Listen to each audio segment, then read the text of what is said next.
Han existido en algunas ocasiones, pues, ciertas discusiones acerca de lo que es el amparo. Se le ha catalogado como un juicio, como un recurso, como un medio de impugnación extraordinario, entre otras cuestiones.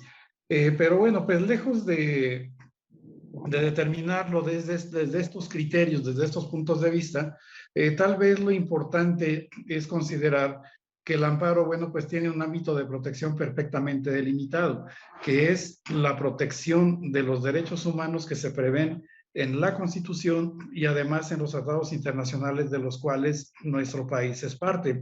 Esto, bueno, pues según se desprende de los artículos 103, 107 de la Constitución y además del artículo primero de la Ley de Amparo, en donde se establece, pues, de una manera sucinta, que bueno, pues el amparo va a proceder justamente por violación a estos derechos humanos previstos en Constitución, en tratados internacionales, y también importante señalar que a partir de la reforma constitucional de 2011, bueno, pues se han incrustado al amparo algunas categorías que anteriormente, bueno, pues no estaban previstas, como es el caso, por ejemplo, del interés legítimo, que bueno, pues es una herramienta muy valiosa al día de hoy, y además de ese interés legítimo, la posibilidad de señalar como autoridades responsables a algunos particulares que se ubican en determinados supuestos, que tienen determinadas características.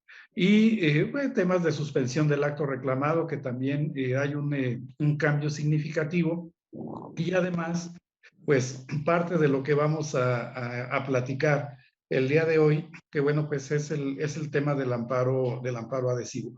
Entonces, bueno, pues lejos de tratar de discernir si es juicio, si es recurso u otras cuestiones, creo que sí, aquí lo importante es considerar que mediante el amparo, los ciudadanos tenemos un instrumento efectivo de protección de los derechos humanos frente a las actuaciones irregulares de la autoridad. Y cuando hablamos de irregularidad, pues hablamos básicamente de inconstitucionalidad. Ahora, el amparo se desahoga dependiendo del supuesto específico en una vía indirecta o en en una vía directa, según sea el caso. Estos supuestos están perfectamente delimitados en la propia ley. Hay veces que decimos, bueno, no sé si acudir a la vía directa o a la vía indirecta, y para esto, pues se tienen que contrastar los artículos de 107 de la ley de amparo y el 170 del propio ordenamiento. Ahí en la vía indirecta, pues es los actos que ahí se protegen, pues son muy variados, porque en la vía indirecta encontramos, pues desde protección a derechos humanos por inconstitucionalidad de normas de carácter general, ya no leyes únicamente. Es extendida también la noción del amparo contra leyes. Ahora tendríamos que hablar de un amparo en contra de normas generales, en donde cabe, bueno, pues la impugnación de constituciones locales, constituciones de las entidades federativas, cualquier clase de ley, reglamentos y disposiciones de carácter general, como pueden ser inclusive también, bueno, pues bandos municipales, entre otros instrumentos que tienen esa característica de ser generales y además de ser obligatorios. Vamos, ahí está perfectamente delimitado en el artículo 107, fracción primera de la ley, que podemos impugnar esta clase de normas, pero y también tratados internacionales, siempre y cuando no versen sobre la materia de derechos humanos. Además, en la vía del amparo indirecto vamos a poder impugnar actos administrativos simples o actos administrativos que se siguen en forma de juicio. Los actos administrativos simples son aquellos en donde no existe la garantía de audiencia. En tanto que los actos administrativos que se siguen en forma de juicio, bueno, pues es justamente en ellos en donde sí vamos a encontrar una garantía de audiencia, pero aquí también importante distinguir que en esta clase de actos no intervienen tribunales, o sea, son órganos administrativos que no son tribunales. Además de ello, bueno, pues también en materia de tribunales, pues también procede la vía indirecta respecto de actos fuera de juicio o después de concluido, y esta parte también es importante delimitarla.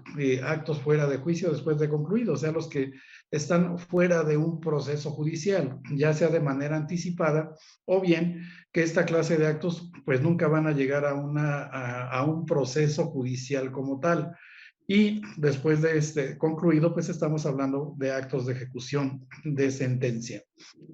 Además, bueno, pues también siguiendo en la misma línea, el amparo indirecto va a proceder en actos dentro de juicio. Ahorita vamos a hablar un poquito de este punto, que sean de imposible reparación, o bien actos dentro o fuera de juicio que afecten a personas extrañas, y aquí también hay una gran división.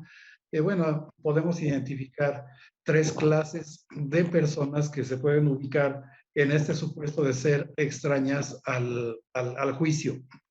También cuestiones de competencia, actos de la IFETEL, de la Comisión Federal de COFESE, Comisión Federal de Competencia Económica, y hay una jurisprudencia interesante en donde también se habla que procede el amparo respecto de actos de la Comisión Nacional de Derechos Humanos.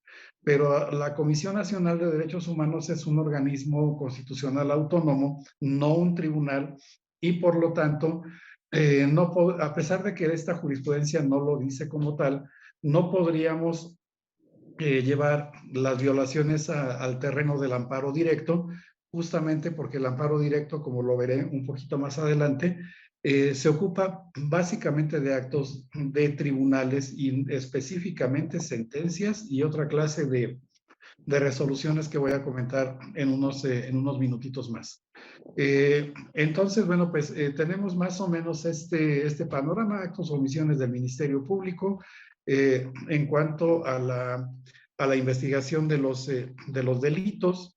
Bueno, esto es básicamente lo que prevé el artículo 107 de la Ley de Amparo como supuestos de procedencia de amparo indirecto. ¿Qué hay con el amparo directo? Aquí nos tenemos que remontar, como ya lo había comentado, al artículo 170 de la ley, en donde vamos a encontrar ahí, bueno, pues el supuesto respectivo. Pero bueno, antes de entrar prácticamente a este estudio, quiero hablar de tres cosas que me parece importantes para poder arribar a la instancia del amparo directo. Uno de ellos es la noción del proceso. La noción del proceso que, bueno, pues viene en función, sí, de lo que nos han enseñado en las escuelas de derecho, a que, bueno, pues es una serie de actos debidamente enlazados, concatenados entre sí, que van a llegar a un resultado que es la sentencia. Sí, y el procedimiento nos han dicho que es la manera en que se desenvuelve el proceso. Bueno, pues sí, efectivamente podríamos considerar que el proceso es eso, pero también importante mencionar que en el proceso, a diferencia del procedimiento, en el proceso vamos a encontrar un fondo sustancial controvertido, o también llamado fondo litigioso. Y al encontrar un fondo litigioso, encontramos también una resistencia de fuerzas. Vamos a encontrar la figura de la parte actora, la figura de la parte demandada, que se van a encontrar a veces en una resistencia de fuerzas. Digo a veces porque puede existir por ahí la figura del allanamiento. Pero entonces, bueno, pues tenemos este fenómeno, tenemos sobre todo el establecimiento de una relación jurídica procesal. Esta noción o el proceso es lo que es materia propiamente del amparo judicial, ya sea en la vía indirecta o ya sea en la vía directa. Cuando hablamos, por ejemplo, de inmatriculaciones, medios preparatorios a juicio, apeos, Entre otros, pues realmente estamos hablando de procedimientos, no estamos hablando de procesos. ¿Por qué? Porque ahí no existe fondo litigioso y tampoco vamos a tener la figura de la parte actora y de la parte demandada. Bueno, tan es así que en algunos códigos procesales, como es el caso del Estado, el Estado de México, bueno, pues lo que conocíamos como jurisdicción voluntaria, ahora se llama procesos judiciales, procedimientos judiciales no contenciosos, justamente porque ahí no existe el litigio. Pero bueno, esta noción es importante. La otra es la duración del proceso. La duración del proceso que también, bueno, pues también viene en función de las etapas procesales. Viene en función, insisto, de las etapas que componen el proceso. Y aquí también puede existir alguna hay un micrófono abierto. Puede existir alguna discusión en torno a la duración del proceso. Hay quien comienza con la clasificación desde, bueno, pues las etapas previas. Dicen, bueno, el medio preparatorio, bueno, pues también puede ser bueno, ya propiamente entrando a las etapas, pues también no puede aparecer una etapa postulatoria, que es muy importante analizarla ya en el proceso civil, una etapa probatoria, hay quien ya habla de una etapa conciliatoria, la preconclusiva o llamada también de alegatos, y finalmente la resolutiva, y hay quienes agregan también, bueno, pues la etapa impugnativa, y después de la etapa impugnativa, pues viene la ejecutiva, y después de eso, inclusive el amparo, que bueno, pues eso diremos que no forma parte del proceso. En lo que a mí respecta, yo creo que el proceso pues únicamente tiene 4 etapas y tiene una duración definida, contrastándolo, por supuesto, con el amparo por los supuestos de procedencia. De esta manera, pues tenemos que el proceso judicial y sobre todo en la materia civil, que es a la que me refiero, esta pues hay una duración y esa duración tiene que ver o inicia nuestro proceso con la demanda y termina con la sentencia.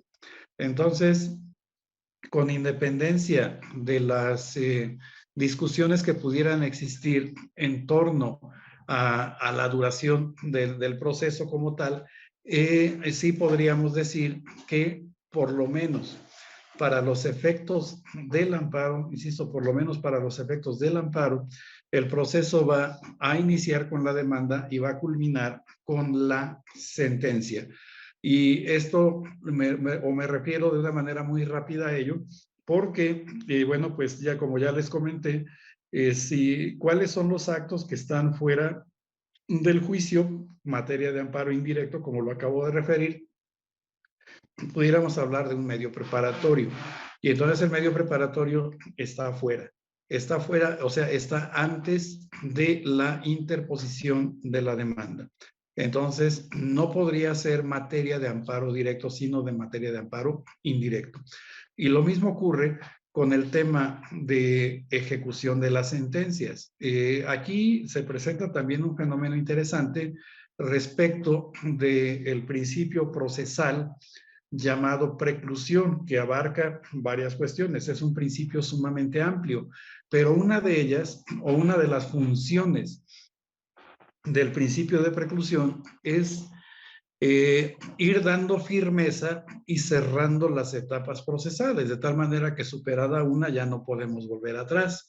Y también, bueno, pues al dar firmeza, cuando se dicta la sentencia, aun y cuando ésta no haya causado ejecutoria, entonces, bueno, pues ahí vamos a tener que, pues se cierra el proceso en su totalidad. O sea, la sentencia provoca la preclusión respecto de todo el proceso, de tal manera que cuando faltó por desahogar una prueba, que hubo alguna violación procesal o algo por el estilo, entonces es una autoridad diferente la que podría ordenar la reposición del proceso para purgar ese vicio, ¿no? Como puede ser pues alguna violación manifiesta que se combata en recurso de apelación, o bien que bueno pues precisamente en función del amparo. O sea, ahí puede darse este escenario. Bueno, y también otro punto importante antes del análisis del amparo directo, pues tiene que ver justamente con la definitividad, que bueno, pues hay quienes han pues hablado de una definitividad horizontal y una definitividad vertical. Yo me refiero a la definitividad en términos generales, que es la que parece que se llama horizontal según la doctrina. Y este principio de definitividad es importante, importantísimo para el amparo, porque bueno, pues aquí tenemos que, bueno, pues determinar cuándo podemos acudir a la vía del amparo para la protección de nuestros derechos, de los derechos humanos. Entonces, aquí podríamos considerar varias cosas en torno a la definitividad. Pudiera ser, o se puede dar el caso que la autoridad responsable, en este caso, viole algún derecho. O sea, puede darse que la autoridad responsable viole un derecho. Pero también hay la posibilidad de que la propia autoridad o un superior jerárquico de ella repare esa violación. Entonces, se dice que el amparo procede solamente respecto de actos definitivos. Y esa es la razón por la que se le da esta denominación a este principio. El amparo, recompongo, el amparo se funda en un principio de economía procesal. Se funda en un principio de economía procesal y procede solamente respecto de actos definitivos. Y aquí tendremos que determinar cuáles son esos actos definitivos. Y tendríamos que decir que actos definitivos son de dos clases. Uno, aquellos respecto de los cuales la ley ordinaria no prevé algún recurso o medio de defensa, en virtud de los cuales se puedan modificar, revocar o nulificar. Entonces, cuando no tenemos ese recurso o medio de defensa, el acto es definitivo. Como por ejemplo, son definitivas las determinaciones que se toman en los juicios orales mercantiles, porque el propio Código de Comercio establece que esos actos, bueno, o en esa clase de juicios, no se admite recurso de alguna especie. Podríamos hablar también de los laudos laborales o algunas disposiciones aisladas dentro de los procesos civiles, en donde encontramos, por ejemplo, en el caso del Estado de México, en otras entidades pudiera ser diferente, pero ahí vamos a encontrar que, por ejemplo, el auto que admite la demanda no es recurrible, por lo tanto es definitivo. No estoy diciendo que procede el amparo, no estoy hablando de definitividad. También el auto que admite pruebas no es recurrible en la materia procesal civil en esta entidad, entre otras. Entonces, estas disposiciones aisladas nos dan para pensar que el amparo no va a proceder de manera inmediata, sino por excepción, y en todo caso hay que observar si el acto que voy a reclamar admite o no ese recurso. Esos son los de la primera clase, los que no admiten recurso medio de defensa, y los segundos son aquellos que, admitiéndolo, ya haya sido debidamente agotado. Por ejemplo, si hablamos de un auto de inadmisión, un auto de inadmisión de pruebas, bueno, pues normalmente las legislaciones procesales prevén la posibilidad de que esto se pueda impugnar en los esquemas de oralidad, a veces dentro del propio tribunal, o cuando estamos en presencia de procesos ordinarios, pues mediante el recurso de apelación con el superior jerárquico. Entonces, ponemos este ejemplo: me inadmitieron pruebas. ¿Voy al amparo? No, no voy al amparo. Primero tengo que agotar esa definitividad, porque si eventualmente la propia autoridad o su superior jerárquico, jurisdiccionalmente hablando, modifica o revoca esa determinación, entonces el amparo es innecesario. Y por ello decía que el amparo se funda también en un principio de economía procesal. Entonces, eso es la definitividad. Casi, bueno, pues diríamos que siempre hay que agotar este recurso o medio de defensa, solamente que se dice que el recurso pues debe tener también una característica de efectividad. O sea que el recurso debe ser idóneo, y este recurso idóneo en la medida que efectivamente las personas no queden en un estado de indefensión, y por el otro lado, pues que haya una plena tutela a la protección de los derechos humanos. Entonces, esto es definitividad que nos acompaña, por supuesto, en el amparo directo. En el amparo directo y también diríamos que en el indirecto estamos imbuidos de estas nociones que acabo de comentar, y por eso es importante conocerlas. Ahora, en el artículo 170 de la Ley de Amparo es donde se establecen los supuestos de procedencia del amparo directo que, bueno, pues podríamos decir que, bueno, pues son dos fracciones, pero dentro de esas dos fracciones hay tres supuestos de procedencia de amparo directo, porque la primera de ellas, que es a la que me voy a referir, perdón, engloba, bueno, pues al menos dos de los supuestos de procedencia de los que estamos hablando. El amparo directo implica una revisión. El amparo directo implica una revisión de aquellas resoluciones que ya causaron o que ya son firmes, dicho en otras palabras, que ya son definitivas por vicios de legalidad o de constitucionalidad. Y por ello, el amparo directo en materia judicial se centra única y exclusivamente en actos de tribunales, pero que resuelven de alguna forma un proceso judicial, o que sin resolverlo lo den por terminado. Y de esta manera podríamos decir, siguiendo el contenido del artículo 170 de la ley, que el amparo directo va a proceder respecto de sentencias definitivas, importante por eso, cuando el precepto dice definitivas, se refiere a lo que ya acabo de comentar, dictadas por tribunales judiciales, administrativos, agrarios o del trabajo. Dice que pongan fin al juicio, no dice que resuelvan el fondo, dice que pongan fin al juicio. O sea, la sentencia le pone fin al juicio, tenemos que verificar si es definitiva, y entonces ya tendríamos, eso nos da la herramienta. Bueno, les decía que, o hablaba de algunos ejemplos respecto eh, bueno, resoluciones que sin decidir el juicio en lo principal lo den por terminado. Hablaba, pues, un caso de un desechamiento de demanda, pudiera caber, insisto, siempre y cuando esta actuación ya sea definitiva. Esto siempre va a ser muy importante.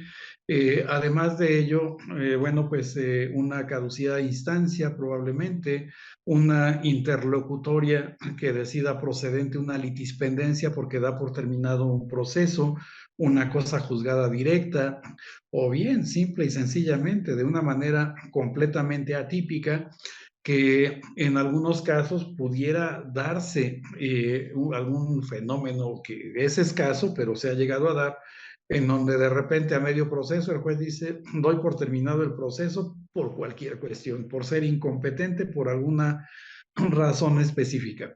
Pero bueno, estas son las resoluciones entonces que son materia del amparo directo, que, bueno, pues como lo acabo de mencionar, versan sobre actos de tribunales. La fracción segunda se refiere básicamente a una cuestión netamente administrativa, un recurso de revisión administrativa. Bueno, pues cuando se desahoga un proceso contencioso administrativo a nivel federal. Y bueno, pero aquí es una suerte de amparo adhesivo lo que tenemos en esa fracción segunda, pero bueno, pues a nosotros lo que nos interesa es el análisis de esta fracción primera.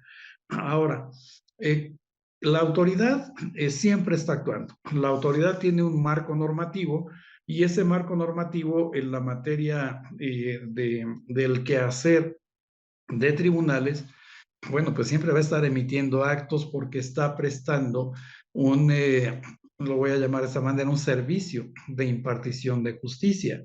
Entonces, en la medida que viene la presentación de una demanda, pues se tiene que admitir, y eso ya es un acto de autoridad. Y en la medida que se va desahogando un proceso judicial, pues se van a ir emitiendo diversas determinaciones que pudieran ser violatorias de legalidad o pudieran ser violatorias de constitucionalidad. Y todo ello, reitero, es materia del amparo, ya sea, insisto, en el contraste de los artículos 107 y 170 tendríamos que determinar cuál es la vía correcta. El punto aquí es que en el espacio entre la demanda y la sentencia, por eso también es importante delimitarlo de esta forma, en el espacio entre la demanda y la sentencia, podríamos encontrar que la autoridad responsable pudiera incurrir en al menos dos clases de violaciones. Repito, la autoridad responsable podría incurrir en al menos dos clases de violaciones. Una de ellas le vamos a llamar violaciones de naturaleza procesal. Violaciones procesales, y a la otra le vamos a dar la denominación de violaciones sustantivas. Normalmente pensemos que en el proceso judicial, pues pudiera, el juez tiene algunas herramientas, es un ejemplo. Para hacer cumplir sus determinaciones, el juez tiene diversos medios. Puede tener por ahí la imposición de una multa, eh, un arresto, o podría tener el uso de la fuerza pública. Entonces, pensemos o ubiquémonos en el ejemplo del arresto. Pensemos que alguna persona no quiere, se resiste a cumplir con determinado mandato judicial, ven a estampar unas firmas para unos ejercicios caligráficos, no sé, alguna otra actuación, y el particular, el ciudadano, no va. Y entonces el juez dice, bueno, pues entonces le voy a imponer una medida de apremio consistente en un arresto. El solo apercibimiento, como es un atentado a la libertad personal, el solo apercibimiento da pauta para el amparo. Pero en este caso, no es una vía de amparo directo, sino es una vía de amparo indirecto, por alguna razón. Me voy adelantando un poco, y normalmente la sentencia que se dicta en el proceso es la que va a tener o no un efecto de reparación. En este caso, pensemos que la persona arrestada gana el juicio. Entonces, bueno, pues sí ganó el proceso. Lo que es el fondo de la litis le fue favorable, pero el tiempo que pasó arrestado, eso ya no se lo va a quitar nadie. Estas violaciones son sustantivas y por eso se llaman irreparables, porque por más que se pueda obtener un beneficio en la sentencia, estas violaciones ya no son reparadas y por lo tanto, bueno, pues es lo que se abre o por ello se abre la vía del amparo indirecto para acudir de manera inmediata. No ocurre lo mismo con las violaciones procesales. Y no ocurre lo mismo con las violaciones procesales porque estas tienen remedio. Y les pongo un ejemplo. No me dieron el plazo debido para contestar mi demanda. Promoví algunos incidentes y me los desecharon. Todos estos actos, insisto, tienen que ser definitivos. Me inadmitieron mis pruebas. A la parte contraria le admitieron pruebas fuera del plazo probatorio, sin que lo haya pedido algún plazo extraordinario. A la parte contraria le desahogaron pruebas de manera distinta a lo que previene la ley de la materia. Ya resentí o puedo resentir cualquier clase de violaciones de esta naturaleza en el proceso, pero ello no me da la posibilidad de acudir en ese momento todavía a la vía del amparo. Y no tengo esa posibilidad por la razón de que todavía no sé si me van a causar un perjuicio en la sentencia o no me lo van a causar. Pudiera ser que pese a todas estas violaciones que he resentido, la sentencia salga a mi favor. Y entonces, repito, como el amparo se funda en un principio de economía procesal, lo que tengo que hacer es esperar a que se dicte la sentencia, verificar si la violación procesal trascendió o no y buscar la definitividad del acto, y entonces ya puedo acudir en consecuencia al amparo directo, en donde voy a argumentar que existieron violaciones en el proceso o también que existieron violaciones al momento de juzgar. Violaciones en el proceso o violaciones al momento de juzgar. Dejamos fuera, insisto, las violaciones sustantivas porque esas son materia de amparo indirecto. Tendríamos que revisar, en este caso, el diverso contenido del artículo 172 de la ley de amparo, en donde, bueno, pues ahí vamos a encontrar cuáles son cuáles son lo que para el amparo constituyen violaciones procesales. Y esas violaciones, bueno, pues son básicamente algunas de las que acabo de comentar ya con ustedes. Entonces, bueno, pues eso es justamente lo que nos da la apertura o la posibilidad de acudir a la vía del amparo directo. En la inteligencia que para el amparo directo, el acto reclamado va a ser la sentencia que haya puesto fin al juicio, o bien la resolución intermedia que lo haya dado por concluido sin decidirlo en lo principal. Ese va a ser el acto reclamado. Vamos a argumentar que en esa sentencia definitiva o en la resolución intermedia hay violaciones al momento de emitirla. ¿Cómo pueden ser? Pues una falta de congruencia, una falta de exhaustividad, sobre todo faltas de fundamentación, faltas de motivación, que bueno, pues nos dan pauta para poder acudir, en este caso, a la vía del amparo, argumentando la existencia de esas violaciones al momento de juzgar, pero además estará en posibilidad de combatir las violaciones procesales, le voy a llamar definitivas, que yo hubiera resentido durante el proceso. Y entonces, bueno, pues esta es la materia. Ahora, regresando al punto un poquito de la violación procesal como tal, hablo, insisto, nada más de violaciones procesales.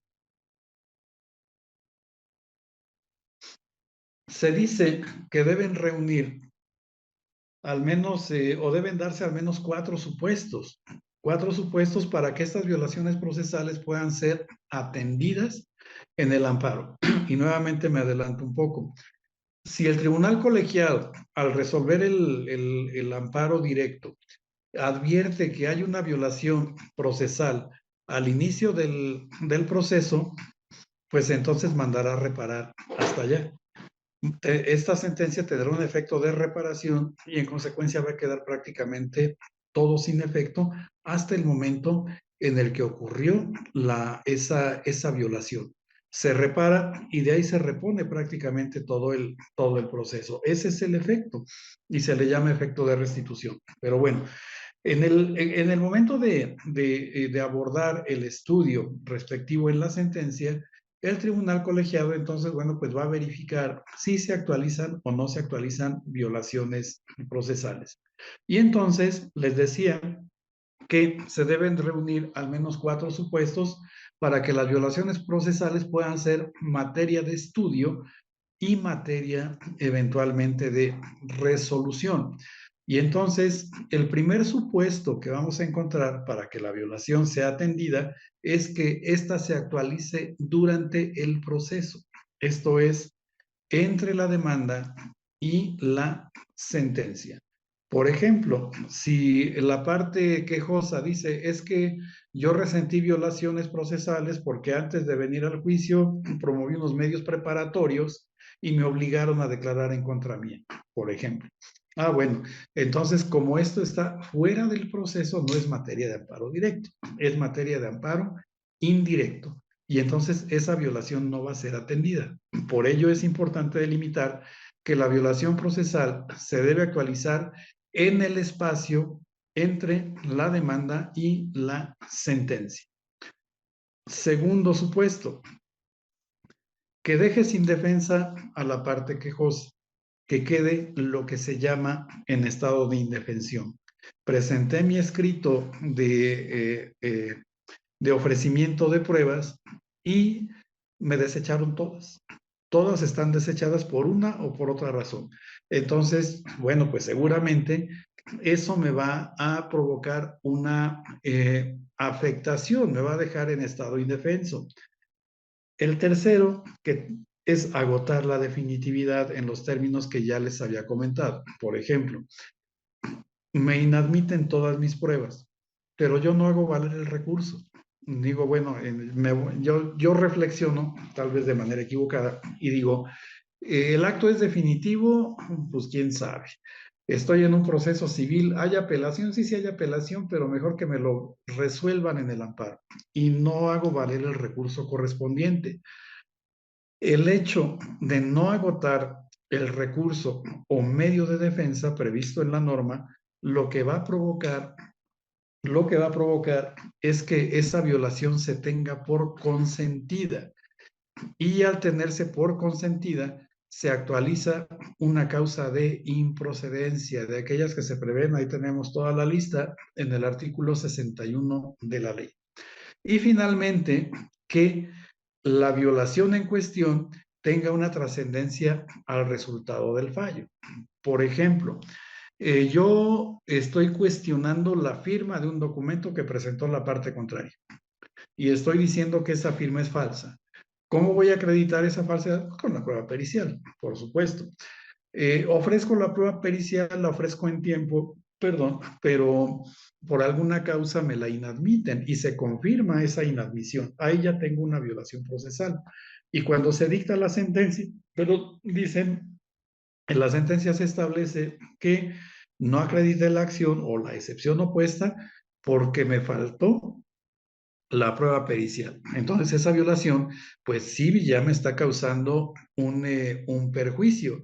Entonces, es básicamente esto de lo que se trata. Cuando sí tenemos violaciones que se actualizan en el proceso, que me dejan indefenso, que agoto definitividad, pero que no trascienden al resultado del fallo, estas violaciones a veces reciben la calificativa de improcedentes o bien de inoperantes. Y entonces, por más que existan, pues no va a ocurrir prácticamente nada.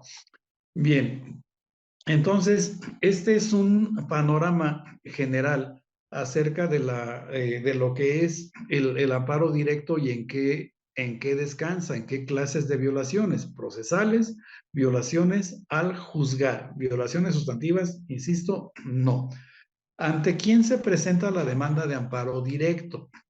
La demanda de amparo directo se presenta ante la propia autoridad responsable, que únicamente se va pues a ocupar de darle trámite. Nada más le da trámite. La autoridad responsable no tiene, le voy a llamar competencia para admitir o no una demanda de amparo directo. La autoridad responsable únicamente recibe y tramita, pero no admite. Entonces, siempre, en todo caso, por disposición expresa de la ley de amparo, la demanda de amparo directo se tiene que presentar ante la autoridad responsable. La autoridad responsable no puede emitir juicios de valor. Por ejemplo, si es una inadmisión de pruebas, no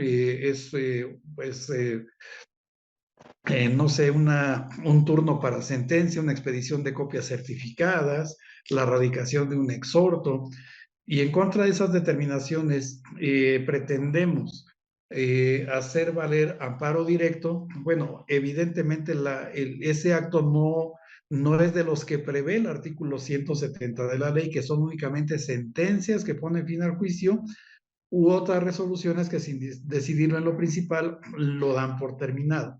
Entonces, no son de esas, pero la autoridad responsable está impedida para llevar a cabo calificaciones y lo que debe hacer es darle trámite, porque quien tiene que calificar eventualmente la procedencia o improcedencia, competencia o incompetencia, es el tribunal colegiado una vez que recibe las constancias que le remite la autoridad responsable. Entonces no puede hacer calificaciones, siempre le tiene que dar trámite y no puede tampoco decidir o emitir resoluciones como pueden ser prevenciones, salvo por el tema de las copias de traslado, prevenciones por oscuridad de la demanda, no hay nada de eso, o que nos diga, hay un tercero interesado, pero ese tercero interesado nosotros sabemos que no lo es, tampoco hay alguna calificación al respecto. Si hay por ejemplo, también un desistimiento de la demanda de amparo directo, la autoridad responsable tampoco puede tener por desistido. Todo ello lo tiene que remitir y el tribunal colegiado es quien debe eventualmente pues calificar lo que ya comenté. La autoridad responsable, de acuerdo al artículo 178 de la ley, debe hacer una certificación en la demanda de amparo. Esa certificación tiene que ver con la fecha en que notificó el acto reclamado a la parte quejosa y la fecha de interposición de la demanda de amparo, llevando a cabo un cómputo para ver cuántos días transcurrieron y de ellos cuáles fueron inhábiles. Esa certificación sirve para que el tribunal colegiado pueda verificar si la demanda de amparo directo fue presentada o no en tiempo. Además de ello, tiene que ordenar un traslado al tercero interesado, tiene que hacer conocedor al tercero interesado de la interposición de la demanda de amparo directo. Y ya lo comentábamos no hace mucho en otra plática, este momento cuando la autoridad responsable le da el traslado al tercero interesado, este no es el momento para formular la demanda de amparo adhesivo, porque la demanda de amparo como tal todavía no está admitida. El tercero interesado podrá hacerse sabedor, ya hay una demanda de amparo, se concedió la suspensión del acto reclamado a la parte quejosa, el monto de una garantía, para que probablemente pueda ofrecer contragarantía y ejecutar el acto reclamado. Pero bueno, la autoridad responsable le tiene que dar este traslado también a la parte tercero interesado por imperativo del 178 de la Ley de Amparo. Además, debe rendir un informe justificado. El informe justificado en donde va a expresar si es cierto o no es cierto el acto reclamado y las particularidades que quiera exponer la autoridad responsable. Normalmente, la autoridad, mediante la rendición del informe justificado, lo que va a hacer es, bueno, pues pretender justificar la constitucionalidad o la legalidad del acto que se le está reclamando en la vía de amparo, y también en el informe justificado la autoridad responsable puede hacer valer causas de improcedencia que tienen que ser en todo caso atendidas o analizadas por el tribunal colegiado cuando vaya a emitir la resolución, bueno, cuando se presente el proyecto y si es votado, pues ahí es donde se tienen que analizar. Esto es lo que debe contener a grandes rasgos el informe justificado y le corresponde también a la autoridad responsable conceder o negar la suspensión del acto reclamado, fijar el monto de una garantía para que la parte quejosa responda de los probables daños y perjuicios que se le puedan ocasionar al tercero interesado con motivo de pues la suspensión del acto reclamado. Le corresponde a la autoridad y todas las resoluciones que emita la autoridad responsable, todas aquellas, bueno, pues, ay, perdón, me perdí un poquito. Les decía, en el tema de la suspensión del acto reclamado, que todas esas determinaciones que toma la autoridad son impugnables mediante recurso de queja ante el tribunal colegiado. La autoridad remite todas las constancias de lo que ya acabo de hablar, y el tribunal colegiado, bueno, pues va a pronunciarse respecto de esta demanda.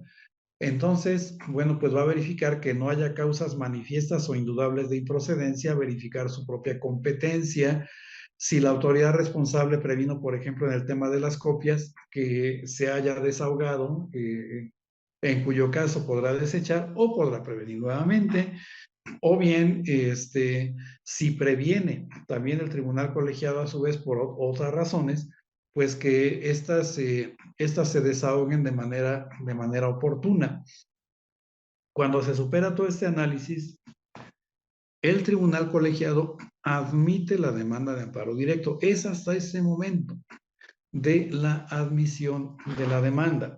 Entonces va a emitir una resolución en donde va a decir más o menos lo siguiente, que se admite la demanda de amparo directo. Ya está admitida, ya se abre la vía en el tribunal colegiado y en consecuencia, entre otras cosas, ordena que se notifique otra vez al tercero interesado, que se le haga una notificación y le va a dar un plazo de 15 días. Cuando nosotros recibimos las constancias del colegiado y leemos, se concede al tercero interesado el plazo de 15 días para que formule alegatos, entonces podemos formular alegatos.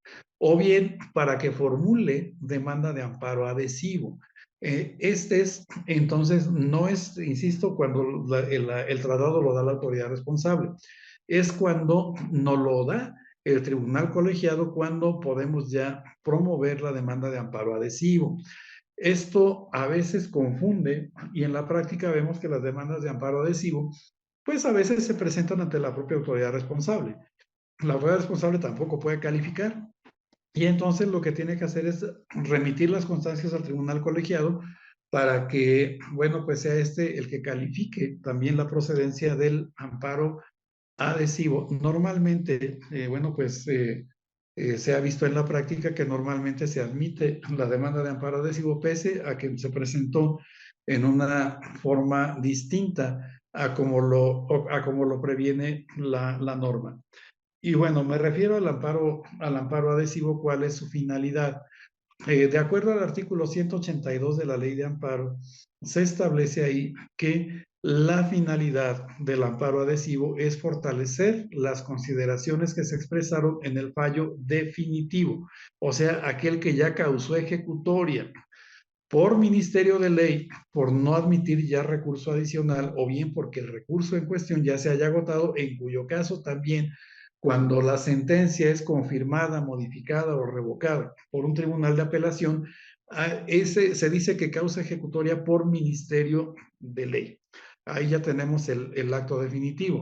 Entonces, es fortalecer las consideraciones. Vamos a pensar que yo gané el asunto. Yo gané, pero hay vaguedad, hay imprecisión y yo no sé por qué fui vencedor, porque no se valoraron de manera correcta mis pruebas o porque di algunos argumentos que no fueron atendidos, por mil causas. Gané, pero no sé por qué.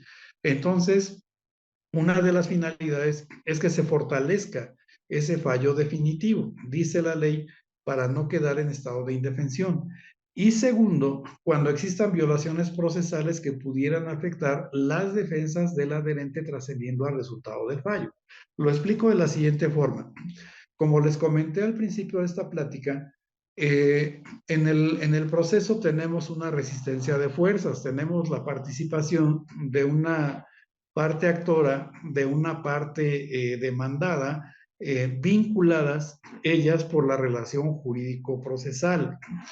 Se puede dar el caso que vengan litisconsortes al proceso. Bueno, sí, si el litisconsorte él puede ser activo, en cuyo caso pues se asocia a la parte actora, o pasivo, en cuyo caso se asocia a la parte demandada.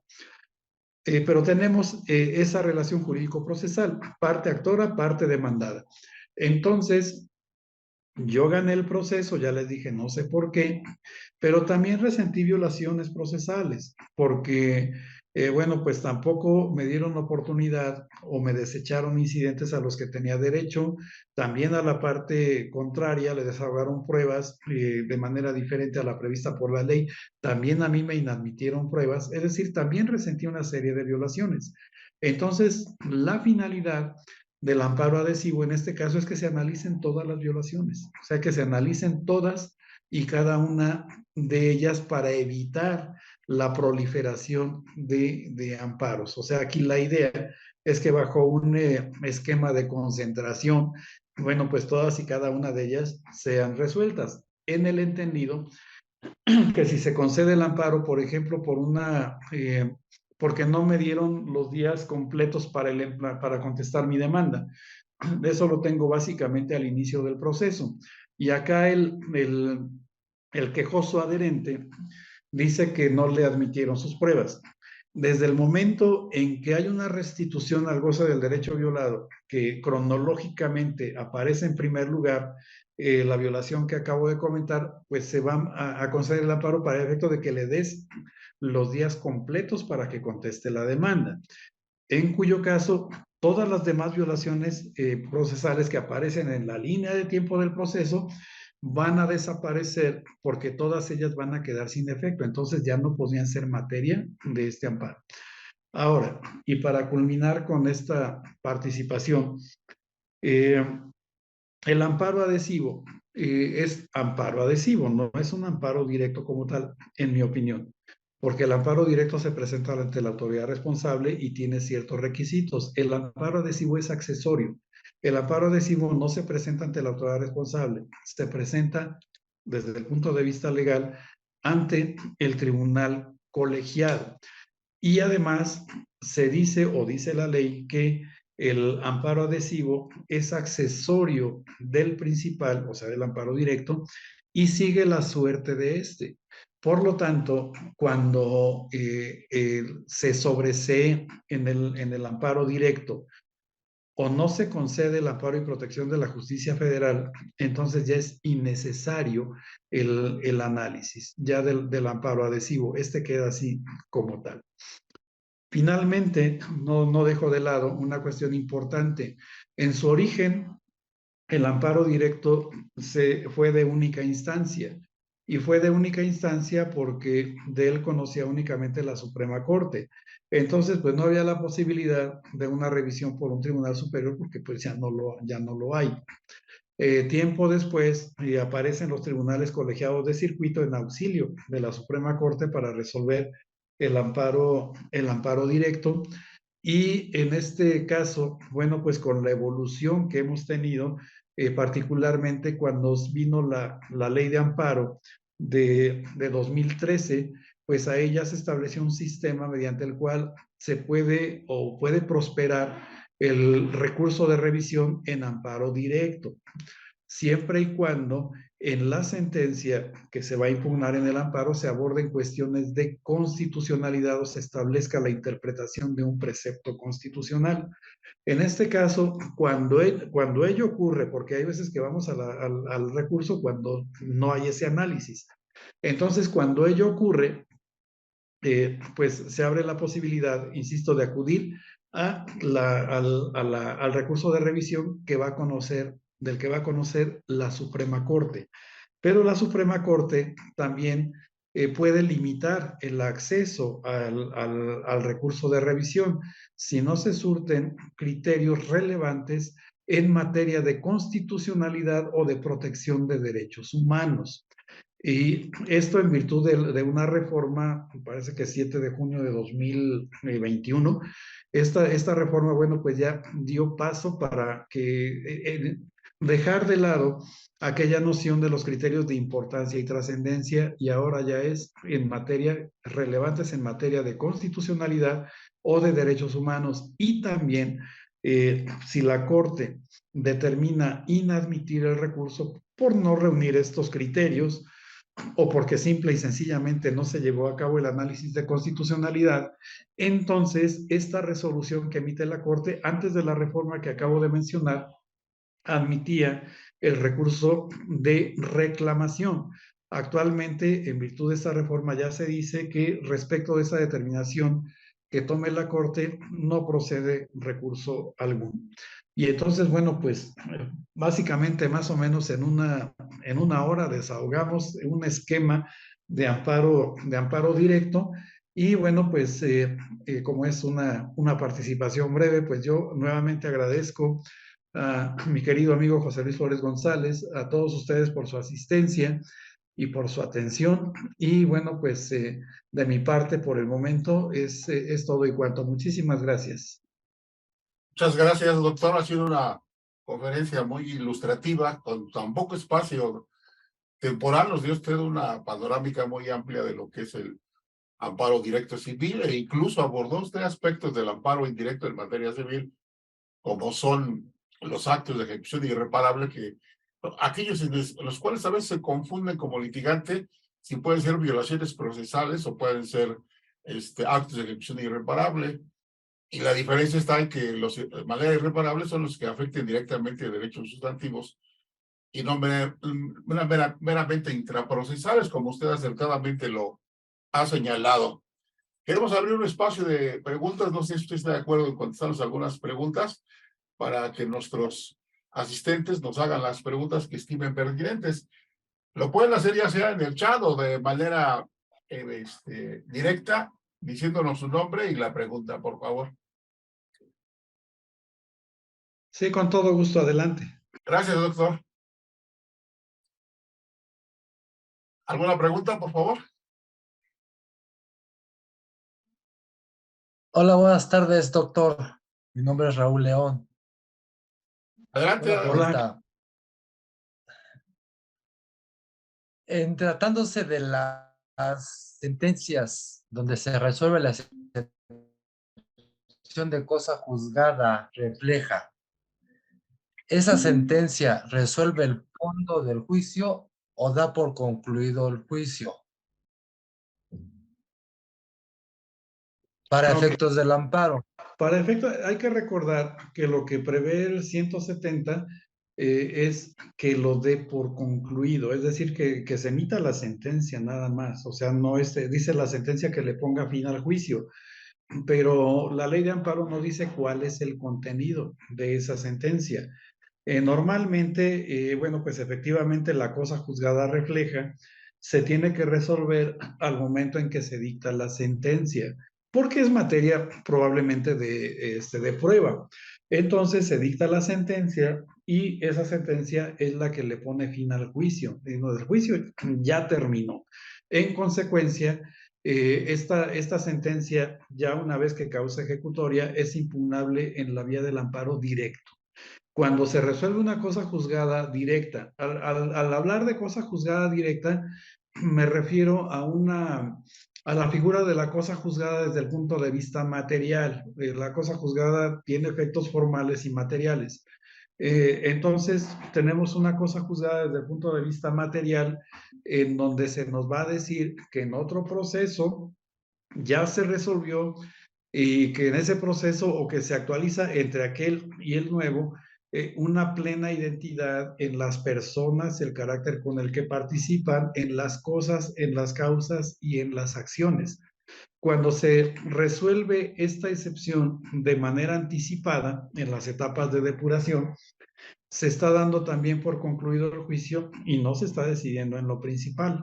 Entonces, en este caso, estaríamos en presencia también de amparo directo.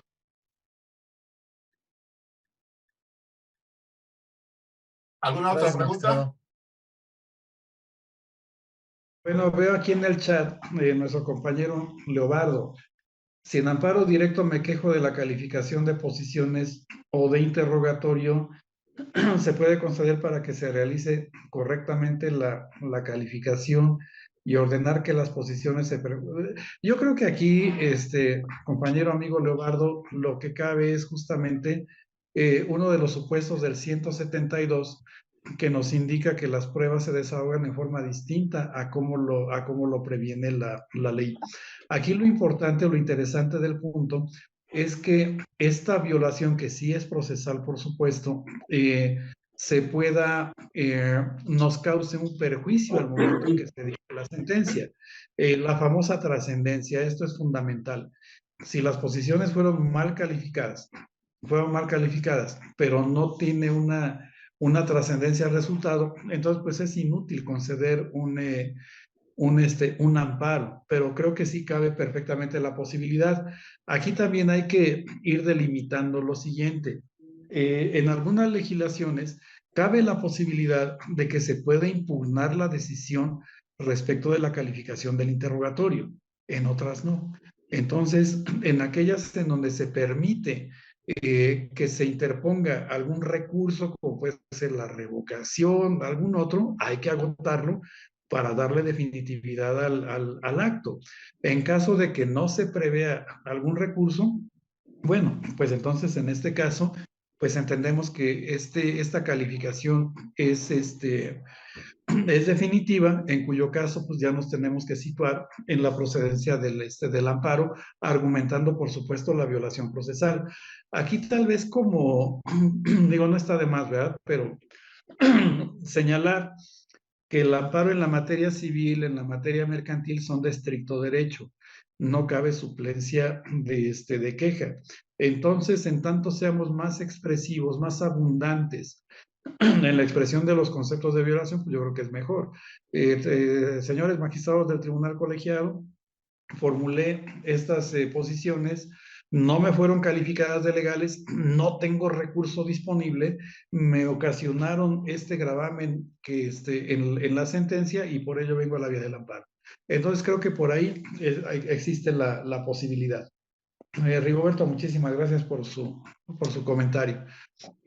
Adelante, Bueno, si alguien más desea. si puedo, Sí. ¿me escucha? Adelante, adelante. Con claridad, el señor magistrado expuso que el amparo directo en este caso de la calificación, el desechamiento de las preguntas en la confesional podrían ser motivo del amparo. ¿Sería el amparo directo en ese momento o esperar a la sentencia? Siempre hay que esperar a la sentencia porque les decía que el amparo se funda en un principio de economía procesal. Y muy buena pregunta y también abundo en lo siguiente. Les decía del 172 en donde se prevén las posibles violaciones que pueden ocurrir dentro del proceso. Entonces, vamos a pensar, perdón la reiteración. No tuve el plazo completo para contestar la demanda. No me permitieron el acceso a incidentes a los que tengo derecho. Me inadmitieron prácticamente todas mis pruebas. A la parte contraria le admitieron pruebas fuera del plazo probatorio. Las pruebas de mi contrario se desahogaron en forma distinta a la prevenida por la ley. Formulé mis alegatos en tiempo y me dijeron que no. Voy a tener, en este pequeño ejemplo, que pueden ser más, ¿no? Voy a tener 6 o 7 violaciones que ocurrieron dentro del proceso. Todas ellas son procesales. Si consideráramos que podemos acudir a la vía del amparo en ese momento, pues estaríamos hablando de 6, 7, 8 amparos dentro del proceso. Pero entonces, como el amparo se funda en este principio de economía procesal, entonces tengo que esperar.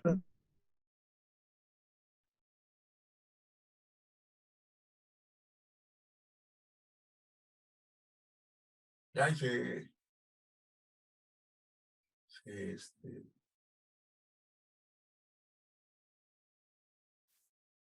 Ya no se escucha, maestro. No se escucha. Perdón, ahí tendríamos que esperar hasta que se dicte la resolución y verificar si se actualizan esos gravámenes que acabo de comentar y entonces sí, de manera previa no puedo acudir a la vía del amparo, salvo el caso de lo que comenta atinadamente hace un momento nuestro compañero, amigo José Luis, que es para el caso de violaciones sustantivas, o sea, aquellas violaciones que calificamos como irreparables, solamente en ese caso.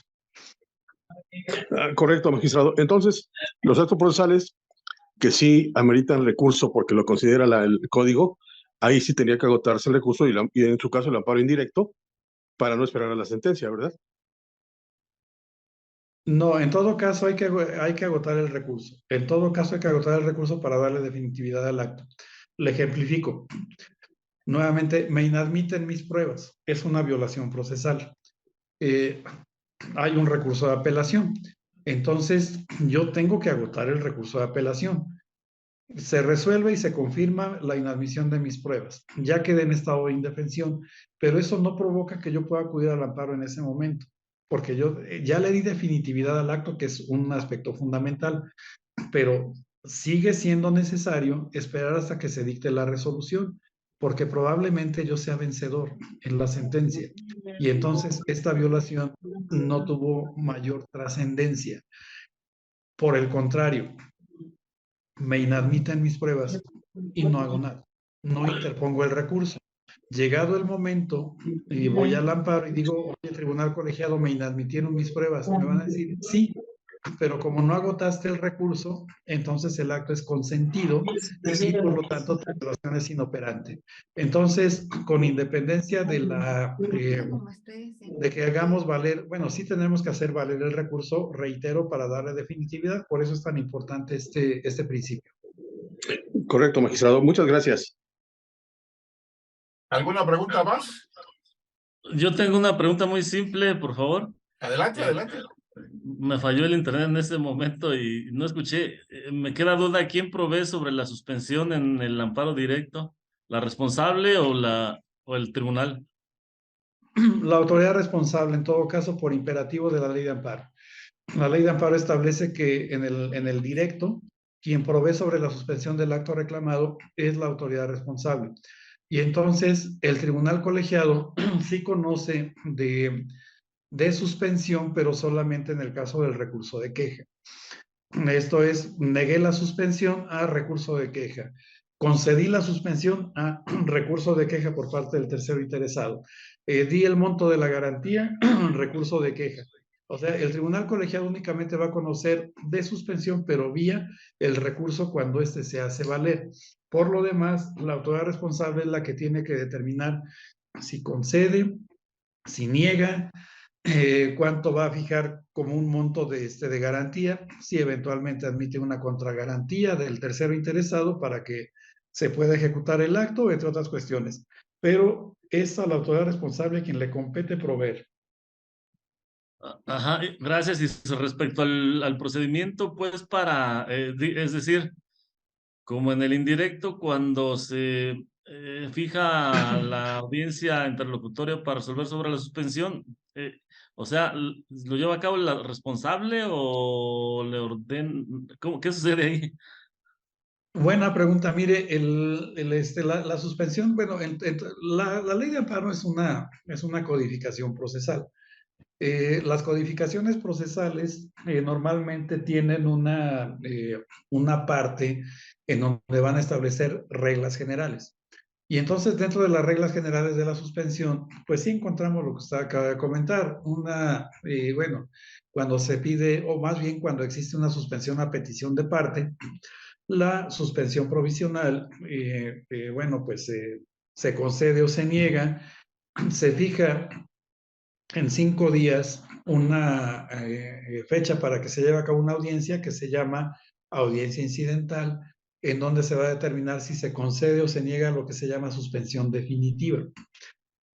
En el amparo directo no hay nada de eso.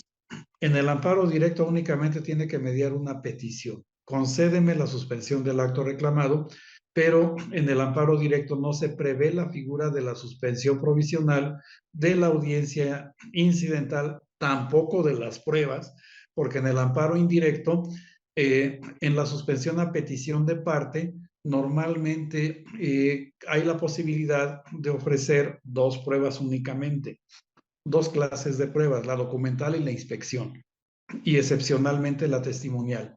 En el amparo directo, para los efectos de la suspensión, no hay pruebas. O sea, simplemente se concede o se niega por parte de la autoridad responsable. Es nada más la petición en la propia demanda de amparo.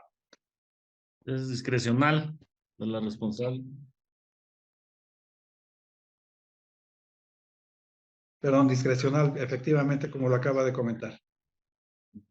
Muchas gracias, doctor. A sus órdenes. Déjenme ver aquí en el chat. Aquí estoy dando hay una que dice respecto a sentencias que ya causaron la ejecutoria, entonces ya no puede presentarse el amparo. Por el contrario, o sea, la sentencia cuando causa ejecutoria es cuando se debe presentar la demanda, porque recordemos que la sentencia debe ser firme, debe ser definitiva. El amparo no puede prosperar respecto de sentencias que no hayan causado ejecutoria. Por eso es importante. Vamos a ejemplificar. Tengo mi sentencia de primera instancia, pero no ha causado ejecutoria porque admite el recurso de apelación. Entonces, como no ha causado estado ejecutoria o ha quedado firme de acuerdo a la terminología respectiva, entonces ahí, si yo voy al amparo, este va a ser improcedente porque no agoté la definitividad. Entonces, digamos que esa resolución pudiera ser consentida. A veces ocurre este error. Entonces, tengo que ir a mi recurso de apelación, la sentencia que causa ejecutoria, y entonces la sentencia debidamente ejecutoriada es la que va a ser materia de análisis en el amparo directo. Entonces, es por el contrario.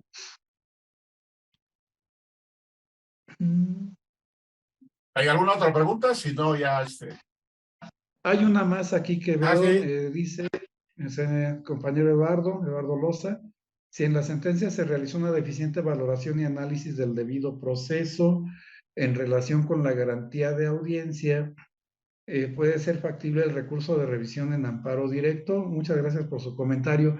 Mire, yo le decía hace un rato, les explicaba que hay veces que se emite la resolución, esa es favorable a mis intereses, pero no sé ni por qué gané. No tengo idea por qué fui vencedor, porque no hay una argumentación pues muy prolija en la sentencia. Entonces, bueno, pues eso no me da a mí la pauta para poder acudir a la vía del amparo, lo tiene que hacer la persona que perdió. Y cuando eso ocurra, entonces yo puedo acudir a la vía del amparo adhesivo. Entonces, puede ser que sí haya una deficiente valoración en la sentencia, y sí quiero diferenciar al menos de una manera muy rápida. El debido proceso se actualiza durante todo el proceso, desde la presentación de la demanda hasta el dictado de la sentencia. El debido proceso se caracteriza por la actualización de 4 formalidades esenciales del proceso, que son el derecho de defensa, el derecho de prueba, el derecho de alegar y el derecho a recibir una resolución. Esas son, digamos que las formalidades. Cuando estas se agotan, estamos en presencia del debido proceso. Lo que se valora en la sentencia son las pruebas. Se pondera qué fue lo que dijo una de las partes, cuál es la razón de la acción que se está ejercitando, hechos, prestaciones, entre otras cuestiones, y además pues las pruebas respectivas, ¿no? Para acreditar la acción o la excepción. Evidentemente, si esto que tenemos aquí, vamos a pensar que yo gané, repito, yo gané y hay defectos de fundamentación y motivación. Tengo que esperar a que la parte contraria vaya al amparo para que cuando lo haga yo vaya al amparo adhesivo, y ahí en mi demanda voy a ir con la finalidad de que se fortalezcan las consideraciones expresadas en la sentencia, o bien en el diferente escenario en el que pudiera ser que yo también resentí violaciones procesales. Y en este caso también tendré que ir como quejoso adherente. Pero bueno, espero haber entendido su pregunta, y nuevamente muchas gracias por la Doctor, el compañero que preguntó sobre si ya había causado ejecutoria la sentencia, podía interponerse el amparo, hizo una segunda pregunta que me parece interesante. Pero si ya causó ejecutoria la sentencia por no presentar recurso de apelación, ahí eso es un supuesto diferente. Sí, ahí es un supuesto diferente, y bueno, pues ahí el acto es consentido, evidentemente. Es un acto consentido, ya causó ejecutoria la sentencia, y entonces aquí se actualiza una causa de improcedencia de las que prevé el artículo 61 de la ley. Bueno, pues creo que ya se agotaron las preguntas. Bueno, gracias por sus comentarios, estimado amigo Francisco Víctor, gracias por tu asistencia y por tus comentarios, muy amable, muchísimas gracias. Gracias, señor magistrado. Gracias. Bueno, pues después de esta excelente ponencia que nos ha disertado el doctor José Luis Maya Mendoza, no nos queda más que agradecerle, y al luego le hará llegar de manera virtual este reconocimiento que se le otorga y que dice así: Alter Ego otorga el presente reconocimiento al doctor José Luis Maya Mendoza por su participación como ponente en charlas jurídicas con el tema El amparo directo en materia civil y firma su servidor. Les damos las gracias al doctor y al público asistente y quedamos a sus órdenes. Buenas noches y gracias por todo.